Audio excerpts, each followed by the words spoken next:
আজকে আসলে ক্যাবিনেট যে মিটিংটা হলো এটা হচ্ছে নির্বাচনের উপরে আমাদের রিফ্লেকশনটা কি, আমাদের কার কার কাছে নির্বাচন বিষয়ে কি কি ধরনের প্রতিক্রিয়া এসছে, সাধারণ মানুষ খুশি কিনা, রাজনৈতিক দলগুলোর প্রতিক্রিয়া কি, বিদেশি যারা আছেন আমাদের বন্ধু তাদের কি কি প্রতিক্রিয়া, অবজারভাররা কি বলেছেন, এই সমস্ত নিয়ে যার যার রিফ্লেকশন করলাম।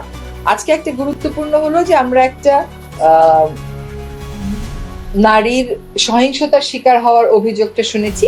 সেই নারীর সাথে আজকে আমরা ওয়েব ক্যামেরার মাধ্যমে সংযুক্ত হয়েছি এবং তাকে আমরা আশ্বস্ত করেছি যে তার যে অভিযোগ সেই অভিযোগের প্রেক্ষিতে সরকার সর্বোচ্চ চেষ্টা করবে তাকে সুবিচার দিতে। আজকে আসলে এই ইলেকশনের সময় প্রযুক্তি আমাদেরকে কিভাবে সাহায্য করেছে, মানে কন্ট্রোল রুমে থেকে প্রযুক্তির মাধ্যমে ওয়েব ক্যামের মাধ্যমে কিভাবে তাৎক্ষণিকভাবে রিমোট এরিয়ার তথ্য আমরা জানতে পারছিলাম সেটা নিয়েও কথা হয়েছে। আর আমরা যে নির্বাচনে কতগুলো নতুন এলিমেন্ট যুক্ত করেছি তার মধ্যে একটা হচ্ছে প্রবাসী ভোট, আরেকটা হচ্ছে যারা সরকারি চাকরিজীবীরা ইলেকশন ডিউটি থাকেন তারা যে ভোট দিতে পেরেছেন, এইগুলো বিষয়ে আলোচনা হয়েছে। আজকে মূলত আমরা গুরুগম্ভীর আলোচনাই করেছি নির্বাচন নিয়ে, কিন্তু more like coming together, sharing our views, sharing our experience, এটাই ছিল। আর বিদেশিরা সব আমাদের শপথ গ্রহণটা হবে সকালে সংসদ সদস্যদের, সেখানে আমরা উপদেষ্টারা কেউ থাকবো না, এটা নিয়মও নেই। বিকেল 4টায় যখন মন্ত্রী পরিষদের শপথটা হবে সেখানে আমরা সকলেই যাব। আনুষ্ঠানিক যে বক্তব্য সেটা হচ্ছে 7টি সার্ক দেশের পররাষ্ট্র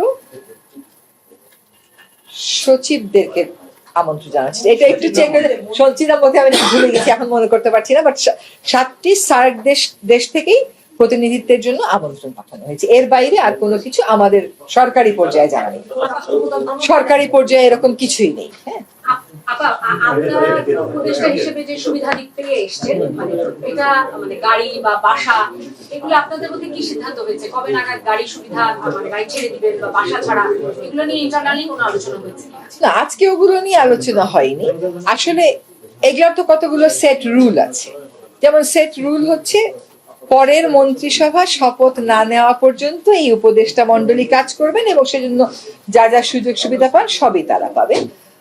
তবে এক একজনের বাস্তবতা একটু ভিন্ন হওয়ার কারণে আমরা যেরকম অনেকে সরকারি বাসাতে উঠিনি, যারা উঠেছে তাদের মধ্যে তারা 1 মাস পর্যন্ত ওই বাসা রাখতে এন্টাইটেল, দ্যাটস দ্য রুল। এখন কে রাখবেন কে রাখবেন না সেটা আমরা জানি, সেটা আমাদের মধ্যে আলোচনা হয়। আপাতত সার্কভুক্ত যারা আসবেন অতিথি, তাদেরকে আমন্ত্রণ কি বর্তমান অন্তর্বর্তী সরকার করেছে নাকি যারা ইলেক্টেড হয়েছে বিজয়ী দল? ফরেন মিনিস্ট্রি থেকে করা হয়। প্রধানমন্ত্রী বাসভবন নিয়ে অনেক আলোচনা হচ্ছে, যেহেতু আগে বাসভবনটা জাদুঘর করা হয়েছে, নতুন প্রধানমন্ত্রী কোথায় থাকবেন কোনো সিদ্ধান্ত নিয়েছে? এরকম কোনো আলোচনা আজকে হয়নি।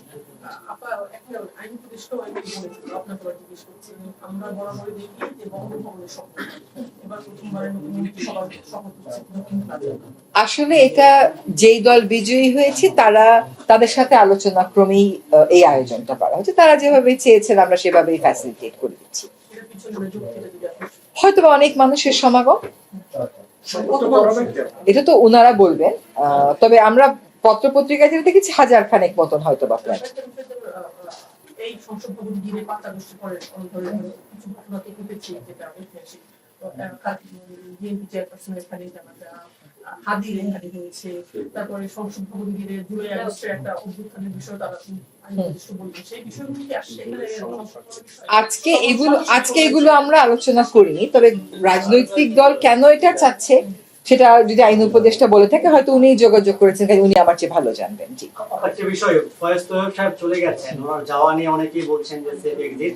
গত কয়েক মাস থেকে আপনাদের সেফ এক্সিট নিয়ে নানা প্রশ্ন শুনতে হয়েছে। আসলে উপদেষ্টারা কি সেফ এক্সিট সময় তো সেফ এক্সিট কেউ নিচ্ছেন কিনা? এক আর একটা সম্পর্ক বিষয় হচ্ছে নির্দলীয় সরকার ছাড়া আপনারা যে নির্বাচনটা করলেন, অনেকেই বলছেন যে অনেকটা স্বচ্ছ হয়েছে। নির্দলীয় সরকার ছাড়া স্বচ্ছ নির্বাচন করা সম্ভব? দ্বিতীয় প্রশ্নের উত্তরটা আগে দিই। দ্বিতীয় প্রশ্নের উত্তরটা হচ্ছে আসলে তো এটা সিদ্ধান্ত চূড়ান্ত ভাবেই হয়েছে যে সকল নির্বাচনই, জাতীয় নির্বাচনই নির্দলীয় সরকারের অধীনে হবে। তত্ত্বাবধায়ক সরকার ব্যবস্থা আদালতের নির্দেশে ফিরেছে এবং সেখানে বলাই আছে পরের নির্বাচনগুলো ওই সরকারের অধীনে হবে।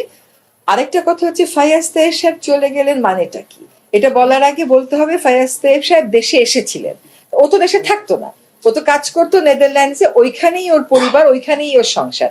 ও 1.5 বছর ওর পরিবার থেকে আলাদা থেকে রাষ্ট্রের এই দায়িত্বটা পালন করেছে। এখন রাষ্ট্রের দায়িত্ব শেষ হয়েছে, সে তার পরিবারের কাছে ফেরত গেছে।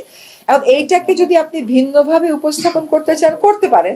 ও তো বলেছে যে ও আবার দেশে ফেরত আসবে। আমাদের রুট তো এখানে, ও তো এখানে কাজ করতো না, ও তো কাজ করে বিদেশে, ওর চাকরিটাই ছিল বিদেশে।